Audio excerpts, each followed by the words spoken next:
वो वृक्ष दोनों पेड़ गिर गए और उन पेड़ों के बीच से वो सुंदर नवयुवक प्रकट हुए और भगवान की स्तुति करने लगे। कृष्ण कृष्ण महायोगी त्वमाद्यः पुरुषः परः त्यक्त्वा व्यक्तमिदं विश्वं रूपं ते ब्रह्मणा विदुः। उन्होंने स्तुति भगवान बोले भले आदमी वो सब तो ठीक है, लेकिन ये तो बताओ तुम हो कौन, क्यों स्तुति कर रहे हो? तो देखो ये यमलार्जुन कुबेर के पुत्र थे। नल, कुबर और मणिग्रीव इनका नाम था। कुबेर का बेटा यानी कि धनी बाप का बेटा, धनी बाप का बेटा यानी कि बिगड़ा बेटा। और देखो ऐसा होता भी है, ये शराब ऐसी चीज है कि अच्छे से अच्छा समझदार भी इसको पी ले तो बड़ी विचित्र स्थिति हो जाती है। वो व्यक्ति जो समाज में बहुत प्रतिष्ठित है, बड़े सम्मान के आदर के साथ जिनका नाम लिया जाता है और जिनके आदेश का लोग पालन करते हैं, ऐसे लोग जब शराब पी लेते हैं तो फिर पता ही नहीं चलता कि वो नाली में है, कि वो कार में बैठे हैं, कि वो कहाँ बैठे हैं।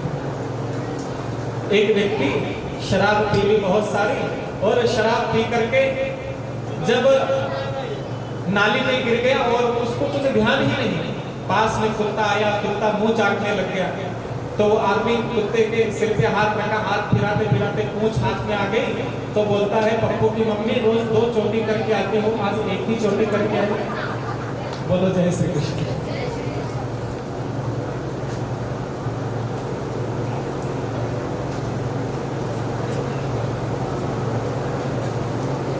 तो खड़े हो सकते हो, कोई संत निकले, कोई वरिष्ठ व्यक्ति है, थोड़ा तो आदर भाव होना चाहिए कि नहीं होना चाहिए? बोलो जय श्री कृष्ण। नारद जी ने कहा तुम पेड़ की तरह खड़े रह गए, जाओ तुम्हें श्राप देता हूं, तुम पेड़ बन गए। वही नल, कुबर और मणिग्रीव आज वृक्ष बन के, पेड़ बन के यहाँ खड़े हैं, लेकिन भगवान के स्पर्श से आज इनकी मुक्ति हो गई। दोनों ने स्तुति की, भगवान से वरदान मांगा। क्या वरदान? भगवान बोले क्या चाहते हो? तो देखो जो कुबेर के धनी बाप के बेटा, पहले जिनको कुछ ध्यान नहीं था, अब वो कितनी सुंदर स्तुति कर रहे हैं।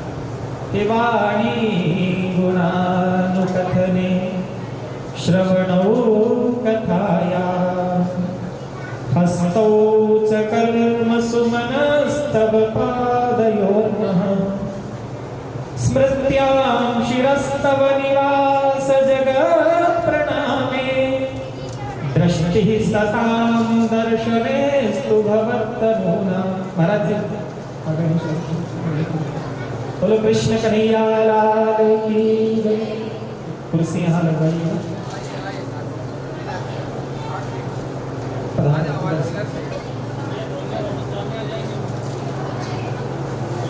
स्वागत है।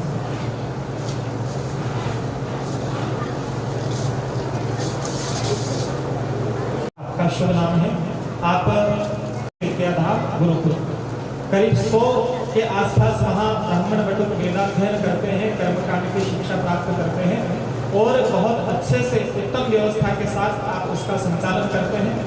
और मैं तो मेरे से आपका स्नेह मेरे ऊपर रहता है, आत्मीयता है, जाना आना सतत बना रहता है। और वहाँ जितना मैं जानता हूँ उज्जैन के जो गुरुकुल हैं उनमें एक बात सबको कहता हूँ कि ये जो गुरुकुल है महर्षि कर्णवेद विद्याधाम उज्जैन का सबसे अच्छा अनुशासन के मामले में, शिक्षण के मामले में और प्रबंध के मामले में बहुत श्रेष्ठतम गुरुकुल है, ऐसा मैं सबको बताता हूँ। तो ऐसे पूज्यवर हमारे बीच पधारे, आप ताली बजा करके स्वागत करें। तो अतिथि अन्य भी हैं, परिचय उनका भी हम प्राप्त करेंगे, लेकिन थोड़ा सा प्रसंग मैं आपसे निवेदन कर दूं, उसके बाद हम सभी अतिथियों का स्वागत भी करेंगे, आशीर्वचन भी उनका प्राप्त होगा। तो हम प्रसंग में प्रवेश करते हैं, तब तक आप सब लोग धैर्य बना कर रखेंगे। 56 भोग, आज भगवान के 56 भोग की लीला है। अभी कन्हैया गोवर्धन भगवान की पूजा करेंगे तो हम 56 भोग भी लगाएंगे। मैं निवेदन ये कर रहा था कि यमलार्जुन जो है वो प्रार्थना कर रहे हैं भगवान से, हे वाणी गुणानुकथने श्रवणौ कथाया हस्तौ च कर्मसु मनस्तव पादयोर्नः स्मृत्यां शिरस्तव निवास जगत् प्रणामे दृष्टिः सतां दर्शनेस्तु भवत्तनूना। भगवान हम ये वरदान चाहते हैं कि हमारी वाणी गुणानुकथने, आपके गुणों के कथन में लग जाए। अच्छा भैया और क्या? बोले श्रवणों कथाया, हम अपने कानों से हमेशा आपकी कथा सुने। देखो ये वही यमलार्जुन है, ये वही नलकुबर मणिग्रीव है जो शराब के नशे में डूब पड़े थे और एक संत के श्राप से आज ये शुद्ध होकर के कितनी सुंदर बात बोल रहे हैं। स्मृत्यां शिरस्तव निवास जगत प्रणामे। स्मृति आपके, हमारा जो ये माथा है ना, ये जो खोपड़ी है, ये बहुत अभिमानी है, बहुत गर्व वाली है। तो आप ऐसा आशीर्वाद दो कि हमारा सिर आपके धाम में भगवान के चरणों में झुक जाया करे, आपके भक्तों के चरणों में, संतों के, विप्रों के चरणों में, बड़े बुजुर्गों के चरणों में हमारा ये सिर, हमें सिर झुके, ऐसा आपसे आशीर्वाद चाहते हैं।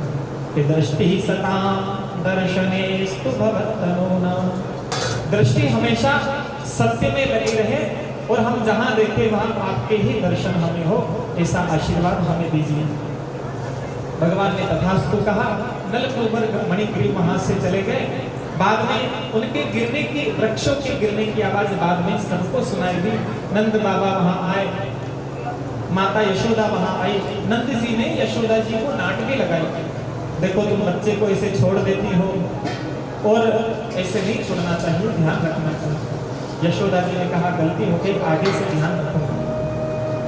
अब आज नंद जी ने एक सभा बुलाई और सबसे कहा कि देखो हम जब से कन्हैया का जन्म हुआ है, गोकुल हमारे लिए सुरक्षित नहीं रहा, हम किसी और स्थान पर चलते हैं। मैंने एक स्थान भी ढूंढ लिया है जिसका नाम है वृंदावन। वनम वृंदावनम नाम पशव्यम नवकाननम गोप गोपी गवां सेव्यम पुण्याद्रितृणवीरुधम। वृंदावन नाम का एक धाम है, वहां पशव्यम नवकाननम, सुंदर वन है, तुलसी का वन है, इसलिए उसको वृंदावन कहते हैं। गोप गोपी गवां सेव्यम, ग्वालों के लिए, गोपियों के लिए, गायों के लिए, उनके सेवन करने योग्य वहां सामग्री है। और क्या है वृंदावन में? कि वृंदावनम गोवर्धनम यमुना पुलिनानि च भिक्षासीदुत्तमा प्रीति राम माधवयोर्नृप। सुंदर व्यवस्था है, इसलिए हमें वृंदावन चलना चाहिए। नंद जी की आज्ञा का सबने पालन किया और सब लोग वृंदावन में आ गए।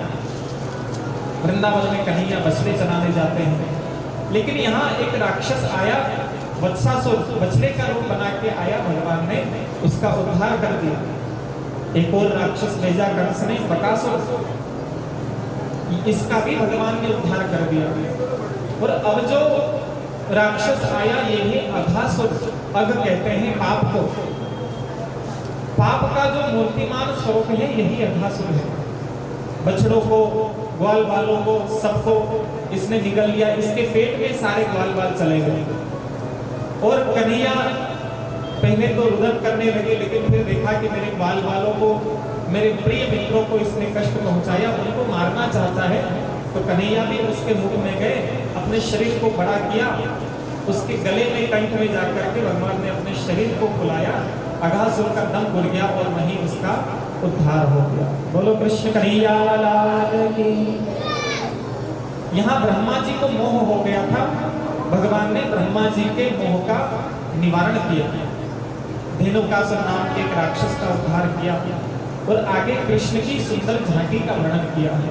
कैसी झांकी है कि बरहा पीनम नटभरवपुः कर्णयोः कर्णिकारम् विभ्रद्वासः कनककपिशं वैजयन्तीं च मालाम् रन्ध्रान् वेणोरधरसुधया पूरयन्तो